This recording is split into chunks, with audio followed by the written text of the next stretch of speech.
सारे rules study कर चुके थे। हमने case first, case second and case third के बेस पे एक एक एग्जांपल को भी सॉल्व किया था, हमें किस टाइप से पार्ट्स में डिवाइड करना है, और दो स्पेशल नोट को भी स्टडी किया था। जब ऐसी सिचुएशन हमें दिखती है तब हमें क्या अप्लाई करना है। आज हम इस एग्जाम्पल को सॉल्व करेंगे ताकि आपको और क्लियर हो जाए और पार्शियल फ्रैक्शन से रिलेटेड किसी भी इंटीग्रेशन में आपको कोई दिक्कत नहीं है। तो हम इस एग्जाम्पल को सॉल्व कर रहे हैं। एग्जाम्पल है हमारा 8/x+2x² + 4 dx। सबसे पहले तो आपको ये देखना है कि कौन से केस की बेस पे एग्जाम्पल है। सबसे पहले तो किसी भी फैक्टर का रिपीटेशन नहीं हो रहा है, इसलिए केस सेकंड तो अप्लाई हो ही नहीं रहा है। अब बात रही case first and case third. इसमें x की पावर 1 है और इस फैक्टर का रिपीटेशन नहीं हो रहा है, तो ये केस फर्स्ट है हमारा।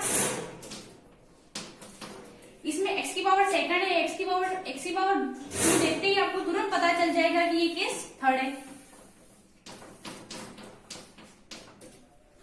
केस फर्स्ट और केस थर्ड है, इसका मतलब आपको केस फर्स्ट और केस थर्ड वाले रूल्स को अप्लाई करना है और पार्ट्स में डिवाइड करना है। इतना तो आपको क्वेश्चन देखते ही समझ में आ रहा है। अब हम इंटीग्रेशन करेंगे, 8 बाहर निकलेगा, dx/x+2 एंड x² + 4।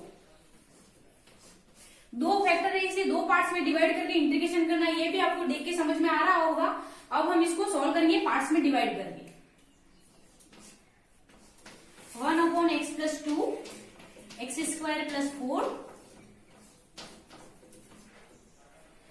दो टर्म बनेगी क्योंकि दो फैक्टर है इसलिए, x+2 and x² + 4। Linear equation है इसलिए हमें कोफिशिएंट के लेना है simple a, and quadratic equation है इसलिए हमें कोफिशिएंट लेना है bx + c। Coefficient a, b and c की वैल्यू हमें फाइंड करनी है। 1/x+2 x² + 4, एलसीएम लेंगे हम दोनों का, x+2 x² + 4। पूरा डिवाइड होगा, x+2 कट जाएगा, x² + 4 मल्टीप्लाई होगा, a मल्टी x² + 4। सिमिलर पूरा डिवाइड होगा, x² + 4 कट जाएगा तो x+2 मल्टीप्लाई होगा, bx + c x² + 4। सॉरी, पूरा डिवाइड होगा, x² + 4 कटेगा, x+2।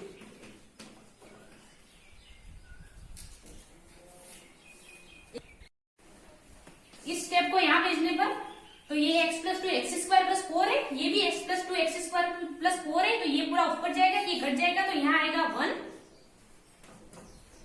And a x² + 4 bx + c x+2।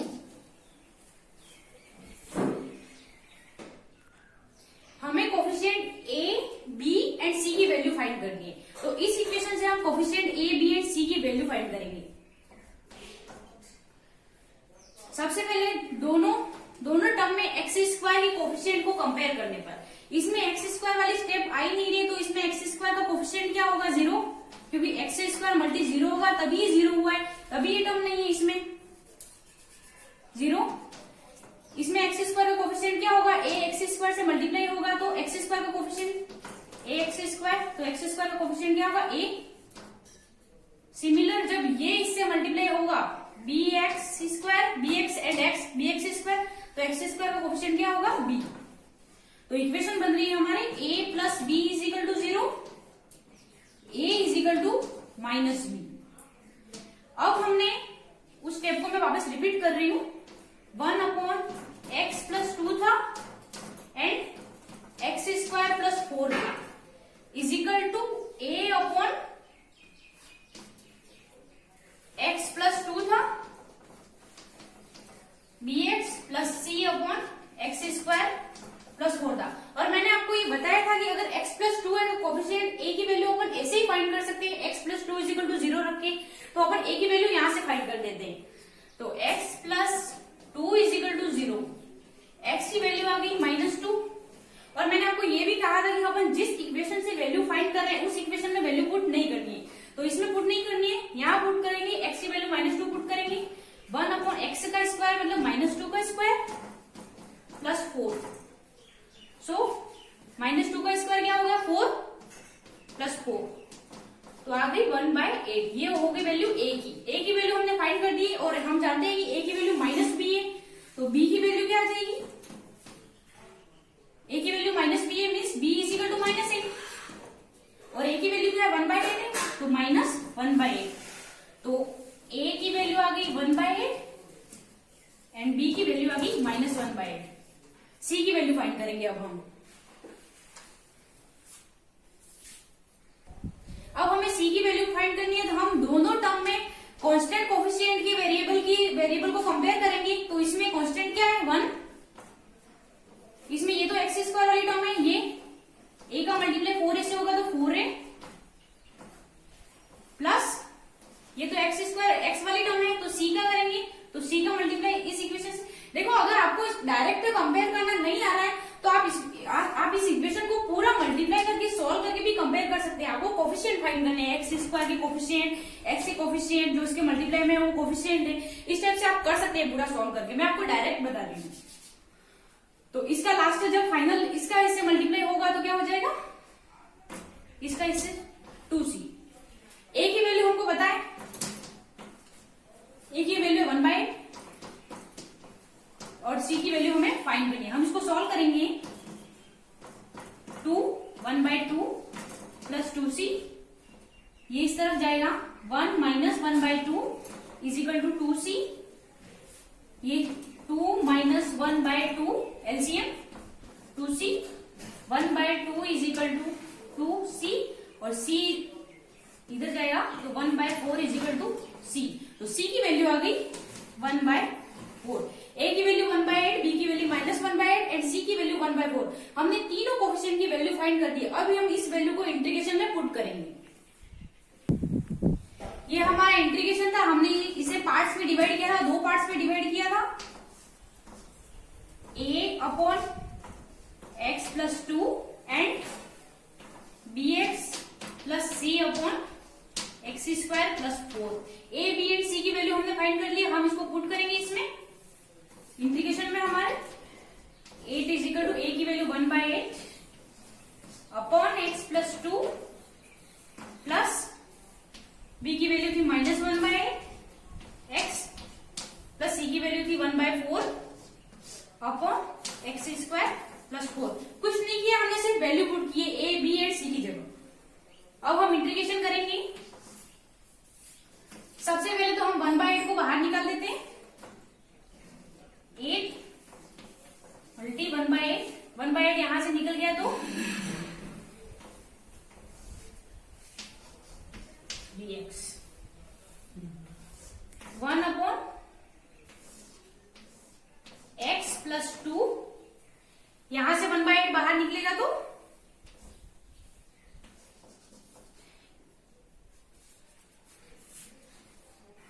हमने 1/8 कॉमन निकाला, यहां से 1/8 तो निकल गया यहाँ। इस स्टेप में हम -1/8 को कॉमन निकाल रहे हैं, तो एक स्टेप में शॉर्ट कर रही हूँ, -1/8 को कॉमन निकाला तो यहाँ क्या बचेगा x और यहाँ क्या बचेगा, यहाँ से 1/8 गया तो मल्टीप्लाई 2, तो यहाँ बचेगा -2, तो ये और पूरा प्लस का 1/8 है वो हमने बाहर निकाल लिया, तो यहाँ माइनस बच जाएगा। तो ये स्टेप बन जाएगी हमारी x - 2 अपॉन x² + 4 dx। मैंने डायरेक्ट कर दिया एक स्टेप को शॉर्ट करने के लिए। अब हम ये तो कट गया,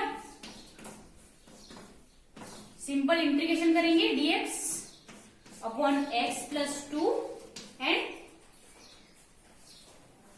x - 2 x² + 4 dx। दोनों इंटीग्रेशन को हमने अलग अलग कर दिया। अब हमें इंटीग्रल करना है। हमें 2 इंटीग्रल फाइंड करने हैं। फर्स्ट है I1 एंड सेकेंड है I2। 1/x + 2 का इंटीग्रल होता है log x + 2। इस इंटीग्रल को करने के लिए मैं थोड़ा सा आपको साइड में जाके पूरा एक्सप्लेन करके बताऊंगी। ये हमारा था x - 2, तो ये तो डायरेक्ट हो जाएगा। हम I2 को ले रहे हैं, I2 is equal to x - 2 x² + 4। हमने थर्ड केस में डिस्कस किया था कि इस स्टेप की इंटीग्रेशन को करने के लिए हमें नीचे एक्स स्क्वायर प्लस 4 वाली टर्म को टी मानना पड़ता है, और अगर हम इसका डिफरेंशिएट करें और अगर ये बन रहा है तो इस स्टेप की इंटीग्रल कर सकते हैं। अब लेट हम एक बार मान के देखते हैं।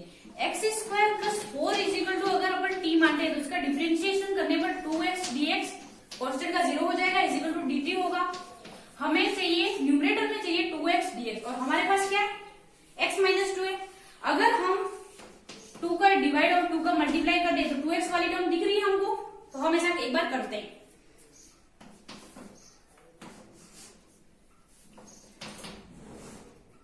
वन बाय टू 2x, 2 का मल्टीप्लाई होगा तो minus 4 dx x square plus 4। इसको मानने पर 2x dx आ रहा है तो हम दोनों को अलग कर देते हैं, क्योंकि ये अपने dt अपॉन t की फॉर्म में बन रहा है, ये अपन को दिखाई दे रहा है। तो हम इसको दो पार्ट्स में फिर डिवाइड कर देते हैं, क्योंकि बीच में माइनस आ रहा है, इसलिए ये काम अपन कर सकते हैं। I2 इज इक्वल टू 1/2 को बाहर निकाल देते हैं हम, 2x upon x square plus 4 dx minus 4 upon x square plus 4 dx, क्योंकि 2x minus 4 x square plus 4 है, वो दोनों के नीचे है। 2x upon x square plus 4 है, 4 अपॉन एक्स स्क्वायर प्लस 4 है, तो अपन इसको दो टर्म्स में डिवाइड कर सकते हैं। अब हम इंटीग्रेशन करेंगे। अब इसका इंटीग्रल तो मैं ये आपको बता दिया था dt, इसको t पुट किया तो x square 2x dx is equal to dt, तो इसको डायरेक्ट पुट कर देंगे dt अपॉन t, तो इसका हो जाएगा log t। अब इस इंटीग्रेशन को एक्स स्क्वायर प्लस 4, कोई फॉर्मूला बनता दिखाई दे रहा है आपको, ध्यान हो तो एक फॉर्मूला होता है x square plus a square 1 upon, इसका इंटीग्रेशन होता है 1 upon a tan inverse x upon ए। हम इसको एक्स स्क्वायर तो हमारे पास है, इसको ए स्क्वायर बना सकते हैं। 2 का स्क्वायर बनने में 4 आ रहा है, ये फॉर्मूला हमारा अप्लाई हो रहा है, तो हम इसको इस फॉर्म में बनाते हैं। dx upon x square plus a square का इंटीग्रेशन का फॉर्मूला होता है 1 upon a tan inverse x upon a. तो ये फॉर्मूला अप्लाई हो रहा है अपने यहाँ, तो अपन इसको यहाँ अप्लाई करेंगे। इंटीग्रेशन अभी हमने पूरा इंटीग्रल फाइंड नहीं किया है, सिर्फ I2 फाइंड कर रहे हैं। इसको अपन I में पुट करेंगे और फिर पूरा इंटीग्रेशन फाइंड करेंगे, फाइनल आंसर बड़ा है, ठीक है। तो 1/2 इसका क्या हो गया था dt अपॉन t, माइनस 4 को बाहर निकाल दिया, dx upon x square plus 2 का square. So I2 is equal to 1/2 dt upon t का क्या होता है log t minus 4 1 upon a square की वैल्यू यहाँ 4 दी हुई है, तो a की वैल्यू क्या आ जाएगी 2, तो 1 अपॉन ए करना है हमें फॉर्मूले से, तो 1/2 आएगा। tan इनवर्स x अपॉन ए 2, तो ये इंटीग्रेशन हो गया। अब हम 1/2 का पूरी स्टेप में मल्टीप्लाई कर देते हैं। I2 is equal to 1/2 log t minus 2 बचा, और ये 2 इधर ये 2 मल्टीप्लाई में है और ये डिवाइड वाला आया तो 2, तो ये पूरा कट गया, तो यहाँ कुछ भी नहीं बचेगा, minus tan inverse x/2।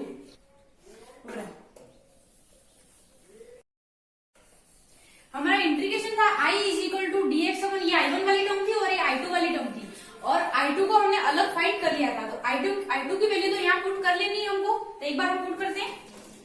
I is equal to dx upon x plus 2 plus 1/2 log t minus tan inverse x/2। ये इंटीग्रेशन हमारे हो गया। 1 अपॉन एक्स प्लस 2 का इंटीग्रेशन क्या होता है I is equal to log x plus 2 plus 1/2 log t minus inverse x by two plus C. T को हमने माना था, इसे टी की वैल्यू वापस पुट करनी पड़ेगी, तो हमने किसको टी माना था, x square plus 4 is equal to t माना था। तो यहाँ पुट करेंगे value I is equal to log x plus 2 plus 1/2 log x square plus 4 minus tan inverse x by two plus c. ये हमारा फाइनल आंसर है। तो इस टाइप से आपको पार्शियली फ्रैक्शन से रिलेटेड इंटीग्रेशन दिए गए हो तो आपको किस टाइप से सॉल्व करना है ये आपको क्लियर हो चुका होगा। अब हम कल से नेक्स्ट चैप्टर जो स्टार्ट करेंगे इससे पहले अगर आपको मैथ्स के किसी भी टॉपिक में कोई भी दिक्कत आ रही है तो आप मुझे वीडियो में कमेंट करके बता सकते हैं, मैं आपकी उस प्रॉब्लम को सॉल्व करने की कोशिश करूंगी। Thank you.